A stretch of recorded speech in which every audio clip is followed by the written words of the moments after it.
We talk a lot about, well, AI is not going to replace hairdressers. In fact, I believe it will one day, but probably will be dead by then. But 20 years from now, do I think there'll be robots in salons? And that was the story of thousands and thousands of salons across Canada and the United States. We had 200,000 salons in this. We're down to 100,000, so that's a devastating number. And today in the States, over half of everybody who works is independent. From an average time worked per week by a hairdresser across all categories, fall from 30 hours a week to 24 hours a week. So now you're either big or you are small and very small. And the middle class seems to have disappeared. In your view, do you think that middle class will make a comeback? That's the giant economic question of our time. And I became president of Milady Publishing, which is the largest cosmetology publishing company at that time in the world. Grew them to close to 2 million followers in a short amount of time and build them into the #2 media property in the States. And I literally looked through the newspaper and found an administrative assistant-like job. And it was in a chain of beauty schools and beauty salons. In my life, I was a closeted young gay man.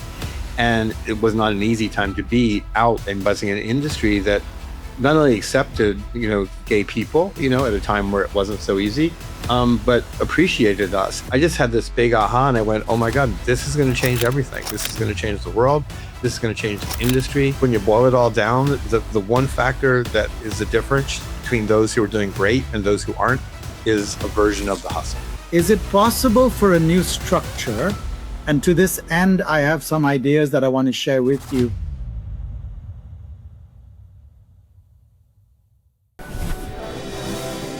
Every client deserves a fresh, clean start. Preempt makes disinfection one less thing to worry about. Hospital-level disinfection with fast contact times keeps your workflow moving. Powered by accelerated hydrogen peroxide. No harsh chemical smell. Its active ingredient breaks down into water and oxygen. Preempt, helping Canadian salons stay clean, professional, and inspection ready. Well, so Gordon, I'm really excited to chat with you again. We've been talking about doing this for a while. Yep. Maybe we'll begin by having you tell me a little bit about your history before you got into the beauty world, your education, your history, because I know you have those 2 big chapters in your book, the beauty chapter and the pre-beauty chapter. Well, the pre-beauty chapter, I don't know how big it was, but it was the foundation for everything. I certainly had no intention of ever arriving here. It was a big surprise to my life. But my education, after growing up, as traditional growing up, but didn't grow up with a lot, and raised in Florida, basically West Palm Beach, Florida. Went to the University of Florida, where I got a degree in investment finance and I had a minor in economics. Economics kind of became my passion, and a college counselor told me very quickly after I realized how much passion I had for the topic of economics, more so than finance, really, just explained to me that unless I wanted to stay for a PhD and then potentially still make no money, then perhaps finance was a better career path. Right. So I graduated from the University of Florida, did really well there, and then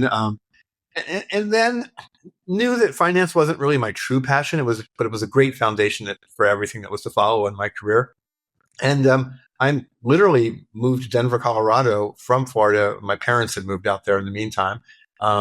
Visited only one time while I was in college, and didn't really know what I wanted to do with my life. And so moved back in with my mom and dad, which in that era people didn't do. It's almost embarrassing. And I quickly said, I got to get a job. And I literally looked through the newspaper and found an administrative assistant-like job. We didn't call it that back then. And it was in a chain of beauty schools and beauty salons. And right out of college, I took a sidestep into what I didn't think was a career path, but what I thought was just really a holding pattern, a place for me to be. And then within a month or so of being in this administrative office for a chain of schools and salons, just began to experience the culture of the organization. And for me at that moment in my life, I was a closeted young gay man, and it was not an easy time to be out and gay. I was shocked and surprised that this was an organization, and eventually realizing an industry that not only accepted, gay people, at a time where it wasn't so easy, but appreciated us and what the contributions that we could make that were, unique in the industry. And that was the catalyst for me considering staying. And I was thankfully invited to stay in that organization. And that began my career. So that was with the chain of salons. I think if I remember correctly, that was in Utah, was it? That was actually the starting place was Denver. And then I went to Utah 5 years later and was offered the opportunity to run a large chain of schools in Utah and was very, very successful. A lot of luck, but, and I was unique in that I didn't come from the industry. So I kind of was a shiny thing that people were drawn to. I don't know that I deserved the attention I was getting, but I did. And then that ultimately led to being found by a company known really throughout the industry across the world, Pivot Point. And the founder, Leo Passage, through a series of things, found out about me, invited me to come talk to him. And next thing I know, I'm moving to Chicago, and I'm with the title of VP of their member school division, which an educational prestige, group. What does Pivot Point do? Pivot Point is a premium education company. So Pivot Point has educational training models for schools. They had a global network of schools, over 2,000 around the globe. I was over the 400 in the States. And they also produce training mannequins, again, the premium, of training tools, training materials that schools use all over the world. They're one of the largest producers of really high-end mannequins. And so I was with them for 10 years. I had an amazing, wonderful career there. What were the main things that you did there in those 10 years? So I came in as it was literally a gentleman who was a partner of the founder. Again, Leo Passage, his business partner, Buddy Francis, headed up what was called the school division, which was one of the primary drivers of growth for the company. And these were companies, school companies, that had agreed to take on a very high-end, very expensive relative to other opportunities in the school industry, a system for students to learn how to cut hair, how to style hair, how to consult with clients. It was very cutting edge, very ahead of his time, very focused on the technology of the time, always a little bit a step ahead of all of it. By the time I left, they were doing laser disc technology and really upping the game on education from a tech perspective. They just are known even today as the premium publisher in education for cosmetology, literally across the entire world. After Pivot Point, I did a good job at Pivot Point. I was recognized. The founder was really gracious. He put me on a lot of industry committees across every part of the industry, the old BBSI, the Cosmetology Advancement Foundation, National Cosmetology Association. So I got out there, and I was being seen in a way that in most people's experience at that point in their career, they never would have been seen. So he really took me under his wing and exposed me to so much of the industry and taught me so much. And Milady Publishing, which was our primary competitor, and at that time they were owned by a Canadian publishing concern, Thomson, and who was growing them and was looking for innovation. And we were the innovative competitor, so they kind of stole me away. And I became president of Milady Publishing, which is the largest cosmetology publishing company at that time in the world. It still is today, and predominantly in the textbook area, and very kind of low tech. And I was brought in to kind of help bring them into tech. This was 1994, and the internet was happening. It was the beginning of all of that, and really exciting time. And for me, it was like getting my PhD in business, because I was working for Thomson, as you know, really important global publishing concern, very, very progressive, very, very smart people. And I was really lucky to be a part of that for 4 years. I was based in Albany, New York, which I did not enjoy where I was living. Much longer, bigger story, but I did not like where I was living, having been in Chicago for 10 years. And so I ended up resigning that position to find my way back to Chicago. And then became executive director of the National Cosmetology Association, which was a complete surprise. Long story behind that. That got me into the nonprofit world. And for 10 years, now I was living with hairdressers and salon owners every day, which was an organization really focused on education, and which is why they had an interest in me joining them. Completely different. It did that for 11 years before merging it with PBA. But being in the nonprofit space and helping develop charitable initiatives for hairdressers to work on, we had some big ones that are still around today that I played a big role in helping to establish. It was probably the best 11 years of my entire career being in that nonprofit space. I'm back in it again today with Interquef, but went into the media space for 9 years before my You current. were the publisher or the president of American Salon magazine? I was a publisher, and what the title we didn't publish as much because people didn't understand. I was also had the title of VP for the parent company, Questex, and all their beauty properties. They had multiple, including spa properties. I was VP of integrated digital media, was another kind of wonky title, but I was brought in for that reason. Brought in to introduce them to social media because I had begun to make a mark there. It was like a whole new career for me getting into the media space, especially social media. Help establish them in social media, grew them to close to 2 million followers in a short amount of time. All of a sudden was seen very differently by much of the industry as a person who had an obsession with tech. It began in my days at Pivot Point, but social media in my last 2 years with the National Cosmetology Association, I just had this big aha and I went, oh my God, this is going to change everything. This is going to change the world. This is going to change the industry. We've always struggled with marketing. We've always struggled with connectivity. The old-fashioned associations were beginning to kind of fall apart, and I was like, this is the future. This is how we're going to communicate. This is how we're going to connect. This is how we're going to create community. Looking back over that, because I became really an evangelist for social media. I mean, I was anybody I could talk to, and every opportunity I had to get up on the stage and say, this is important, this matters, this is a new way to market in an industry with struggles to market as salons. Today I look back and go, maybe it didn't turn out the way I had hoped. There's a lot of challenges with social media today. Still amazing opportunities, but so that's why it was an American Salon. They were acquired by a private equity firm, and I didn't enjoy, where that was taking the business. And I left there to become CEO and president of Hairbrain and take them from kind of a small, unknown community to many, but with a really passionate, internal community of several thousand, and build them into the number 2 media property in the States, right behind the chair. By the time I left, which was the end of 2022, I sold my interest back and kind of moved on to other things. So the other things is some of those things you're doing now, and you had your own podcast, which you now have. It has morphed into a new podcast called The Word. Well, actually, it's more further since we last talked. So when I left Hairbrain, I started Social Beauty Makers and had a really great run, with that. And I really focused on, I had a lot of guests, but I also focused on just kind of my musings of what was happening and my observations. Talked a lot about the coaching space and the challenges, kind of lived through COVID, was really involved in the texture conversation, so it was really an interesting time for me and having my independence where I kind of just express my thoughts. Had a significant number of the brands who really paid attention to the things I was talking to. So that brought me some other opportunities, both in consulting and speaking engagements, which I had long been doing. Then morphed into something called Word. But in the midst of that, I also had an opportunity to become general manager of Intercoiffure, another nonprofit focused on very high-end salons. And I had spoke at 5 of their events. I have a real passion for what they've always stood for, which is this power, networking, education, a real commitment to the craft. And so I decided to take advantage of that opportunity. I've been doing it since December. I love it. And we introduced a new podcast. So I didn't shut my podcast down. It's still there. I still may do things from time to time on my own. But I've established a new podcast called The Connector from Intercoiffure.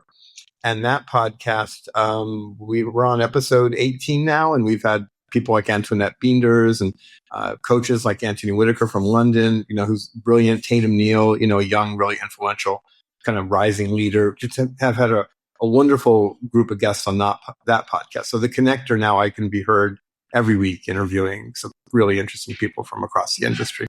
So tell us about Intercoiffure for those who don't know what Intercoiffure is. Describe, if you don't mind, what does the organization do and how big is it and what are its goals and plans for the future?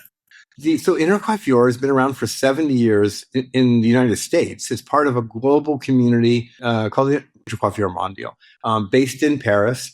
And I believe there's about 60 country members, and the US and Canada being kind of a combined organization. So we're Intercoiffure America, Canada.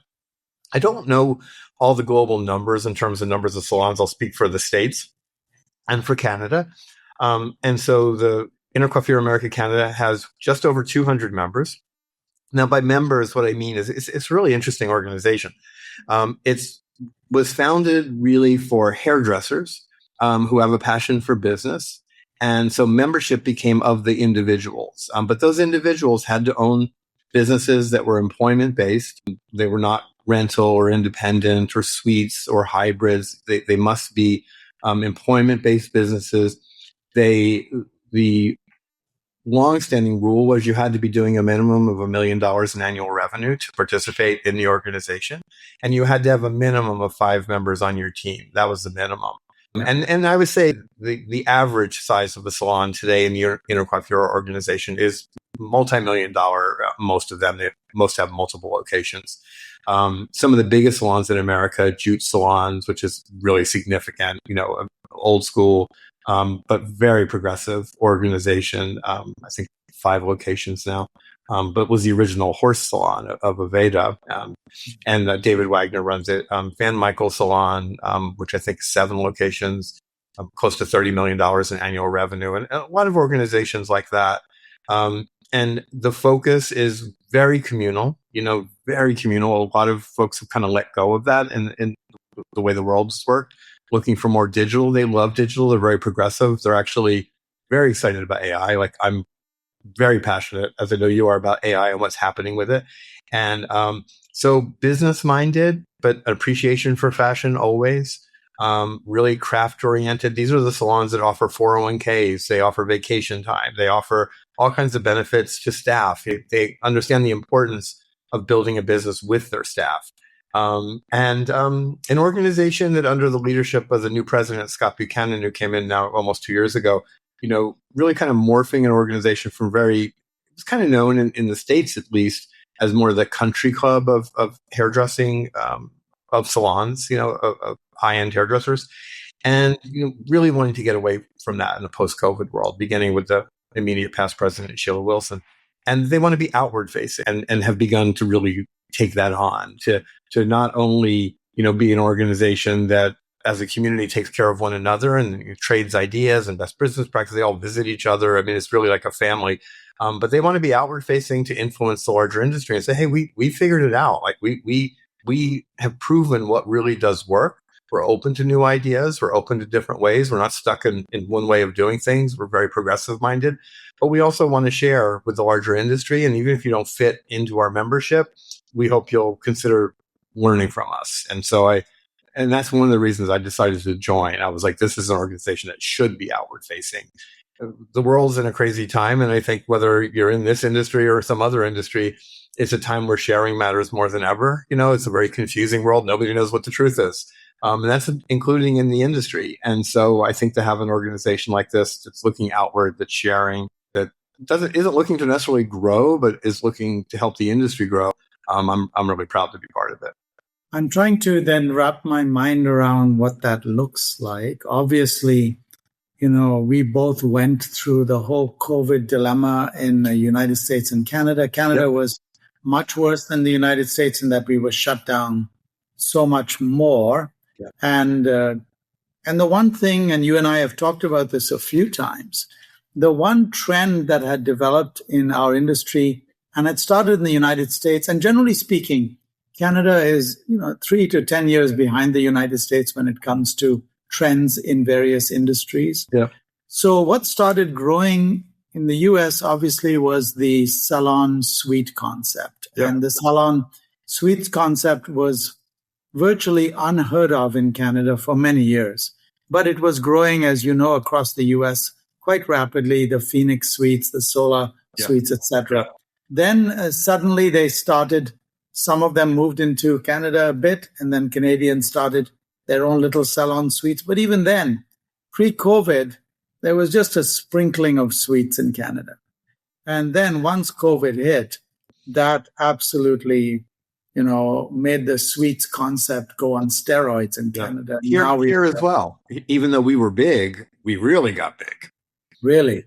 And that's interesting because therefore, and of course, one of the spurring aspects of it was the fact that salons being shut down meant that the individuals who worked there were given a really an opportunity to go on their own, whether they liked it or not. Yes. I was a interviewing another gentleman who is now in England who owned two big salons in Toronto. And when COVID hit, he shut them down because all his staff, pretty well all his staff, took the clients and started servicing them directly because they, even during COVID, they were servicing those clients, quote unquote, breaking the rules, but they had to make a living.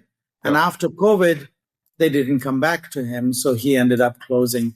And that was the story of thousands and thousands of salons across Canada and the United States. Yeah. And so the net effect of that was that we now have an industry with a much larger percentage of independents, which is moving, in my opinion, in the wrong direction compared to even what Intercoiffure and organizations like that are trying to accomplish. It makes it harder to accomplish that when you're trying to essentially herd cats. Yes. And what's your thought process on that? Well, interestingly, again, as not a hairdresser, not a salon owner, I know you and I share that, and so we look at things a little differently, I think. That's one of the values I hope we bring to the industry. And so I've long looked at the industry as this giant herd of cats, and we've seen an evolution. And of course, I think a bunch of cats in one building, are a little bit more organized, so I'll say that. And as soon as we separate them into independents where everybody's doing their own thing, they definitely become more difficult. But we've always had difficulties. And I think, the expansion of the workforce into suites is a sign of that long-standing difficulty. I've always said for probably 30 years that I really believe that the growth of rental, which in the States has just been slowly progressive, it just continues year after year. Going back 20 years ago, 30% of the US market was rental, not suites, but independent rental, chair rental predominantly, and suites, which are over 25 years old in the States, but just we're a small category. And I believe the growth of that has mostly come from a perception of hairdressers are doing well in salons, that they weren't satisfied with leadership. They didn't feel they were getting from the people they worked for, necessarily the right amount of leadership or ongoing education that was enough to move their career forward.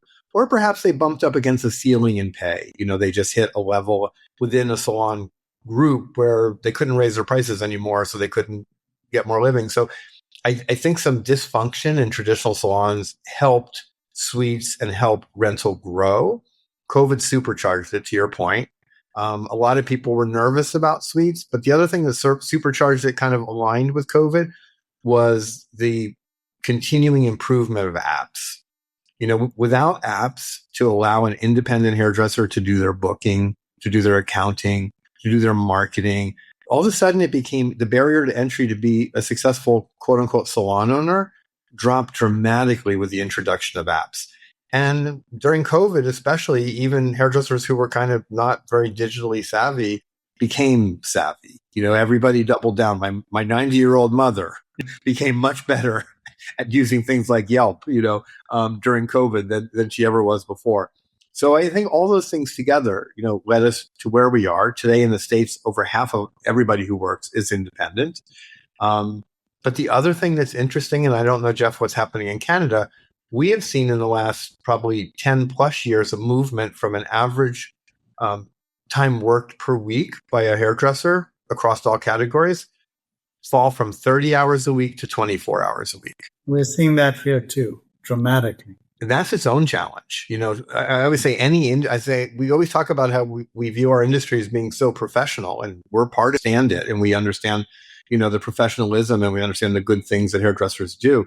But I struggle with the idea of an industry that's predominantly part-time. If we're so professional, what's kind of wrong with how we feel about our work that we don't want to put the time in to really ultimately be successful, to have the income that allows us to feel better about ourselves and support our families and support our lives and support our communities. So we're in a challenging time with I'm that. I'm observing that as I spend time with those people who are doing that to find out why are they doing that. Mm-hmm. The answers that I've been getting are as follows. I want a quality of life that isn't just work. So one answer is, I don't want to be a workaholic like the generations before me. Yeah. The second answer is, I want to do other things too. We live in a world now where people can do more than one, have more than one skill set, we'll call it, or more than one career. Previously, it was sometimes people would change from one career to the other. Now we see the generation saying, well, no, I can have 2 or 3 concurrent careers.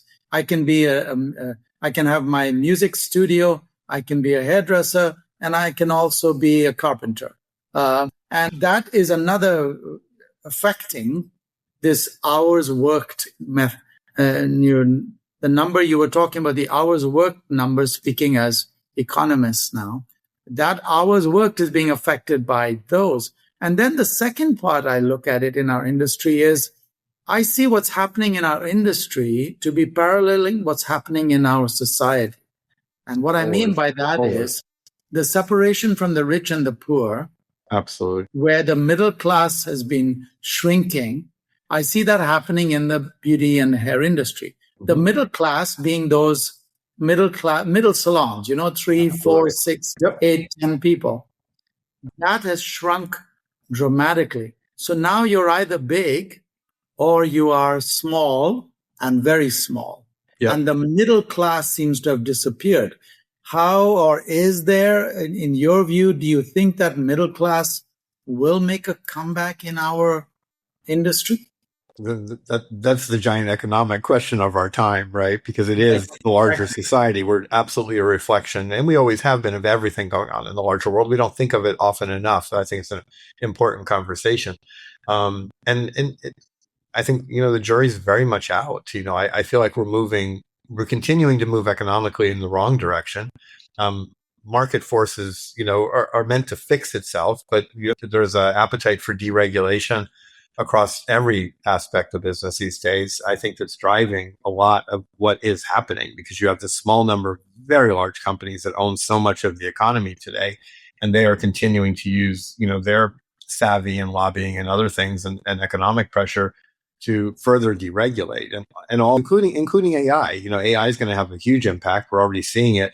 And if AI does what many people believe, which is to eliminate a lot of jobs in the near term, long term, those things usually solve their own problems. But in the near term, if we see a lot of white collar jobs go away, well, those white collar workers are customers of salons. And so we talk a lot about, well, AI is not going to replace hairdressers. In fact, I believe it will one day, but probably will be dead by then. But 20 years from now, do I think there'll be robots in salons? Yes, especially at the value level. It's already happening in China a little bit, as a test. But yeah, I just see more questions than answers on this one. But I think in the immediate term, I want to go back what you said about workers. I think that, yes, I agree, that this, softening rapidly of the middle of the market should be of great concern. And I think it's been kind of rolling some time now. It's not like it just happened yesterday. We had 200,000 salons in the States that we counted, kind of the core of the industry, let's say, 10 plus years ago. We're down to 100,000, so that's a devastating number. And it looks like it continues to decline. As that happens, that leads a lot of people into independence. There's only so much room at the top. There's not enough room to absorb everybody into the top tier of salons. More people move into independence. More people move part-time. I would only say I really truly believe, talking to people about why they're part-time, I hear everything that you're hearing. But when I go deeper, the question is, but if you were making a great living behind the chair and you needed to work 30 hours to make that great living, if you could put in your pocket over $100,000 a year behind the chair, or even $75,000 or $80,000 a year, would you be considering the music studio or the carpentry business? Would you really? What is the core driver? Because it's easy for us all to buy into the larger story, of modern culture, which is, we all want to do so many things. We all want to have boundaries. I've always said on this topic that, boundaries are important. My boundaries are not the same as your boundaries. We all have different boundaries. We all have different family units. We all have different priorities in life. So yeah, have boundaries, make yourself happy, but you have to understand that to be successful at anything, including music, including carpentry, including hairdressing, you got to have a little hustle. You get to define what the hustle is, but the bigger economic reality is, the 80-20 rule is almost always in effect, and 80% of people are doing not so great. They're, potentially getting by. We hope all getting by. But it's a small number who are truly being successful. And having observed them and studied hairdressers and salons for years and years, I would argue when you boil it all down, the one factor that is the difference between those who are doing great and those who aren't is a version of the hustle. So there are a few points that I would like to continue chatting with you on, Gordon. We'll call it, off the screen, and then come back and talk about it on screen again. Okay. Because these subjects are deep subjects, of course. They are. And you've got a vast amount of experience, and I'm really, really excited about discussing with you, digging deeper with you and going more granular. But a few key points. One, I think on the subject of robots, Yes. when I talk to people, just speaking now from a business perspective, the business principle is if you don't want to get replaced, you better think of some value add that you can add to your value that will make it difficult for, in this case, a robot to replace you. Yep. And I believe that's a conversation that needs to happen a lot, is how can we educate our industry in how to add value so that aren't an issue. So that's one. On that, can I just say one quick thing? Put it out for the future conversation. Yes. Because this is a similar conversation that the industry, at least in the States, was having when the value price salons really began to explode. It's like, well, how do we compete with those low price salons that are fairly sophisticated, the Regis organization, things like that? The conversation was the same. How are you going to create more? And we have struggled over time to really step up to that. But I think the thing that we hopefully come back and talk more about is what are consumers looking for, and how many consumers want the kind of value that we're talking about? What percentage of consumers in America go to a salon for commodity, for maintenance? And it's not, they're not looking for that extra shoulder rub, or they're not looking for the aroma. We have different types of consumers.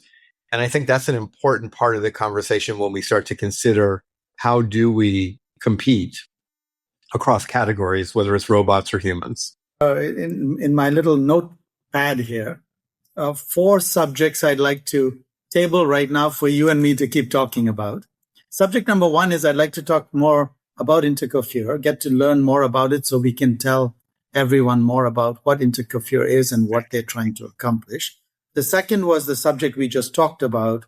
What can we do and how can we get the message of value add versus robots out to our community? Yep. The third subject is how do we use AI and not fight it, but make it our partner? How do we make it a partner, not a competitor in where we are going? Love that. And the fourth subject is it possible for a new structure? And to this end, I have some ideas that I want to share with you when we talk next, and then we can perhaps put some meat on the bones of the concept I'm thinking about.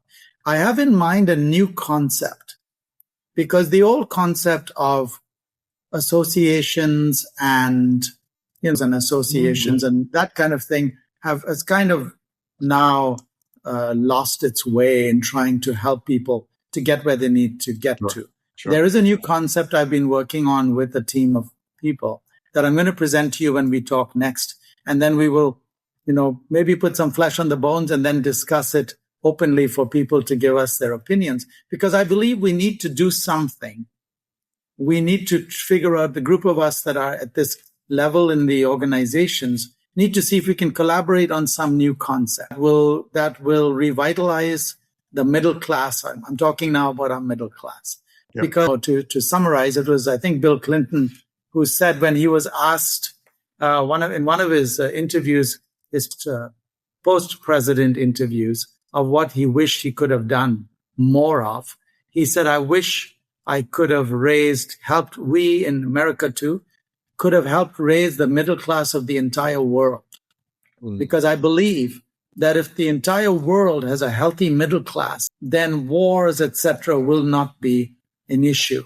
Yep. And I thought that was a very telling message. And I'm going to now apply that message to our industry and leave that thought hanging in your head, is what can we do to revitalize our middle class? Because if we don't have a strong middle class, we won't have a strong industry. I couldn't agree, and I'm not going to comment except to say that the American middle class was born out of expanded educational access. That really is Wow. at the core, and you will do a dotted line to our conversation. I'll be curious, what you have to say, and hopefully you can build on it. Well, that's absolutely the American success story was based on the education after the Second World War, and that was Absolutely, huge, and that was why America became great. exactly. That's what made it great. Absolutely. And we have a shortage of education in the beauty industry today. The education Absolutely. that's been traditionally provided in the States has been cut in half since COVID. So That's an one opportunity. big discussion point next. So, Gordon, that was certainly lovely to talk to you again, as it Same. always is. Same, Jeff. And I'm envying you in Mexico, and as I sit in Canada, waiting for winter to arrive. But I'll look forward to seeing you, hopefully, physically again when you come to the US or I come to Mexico. Absolutely.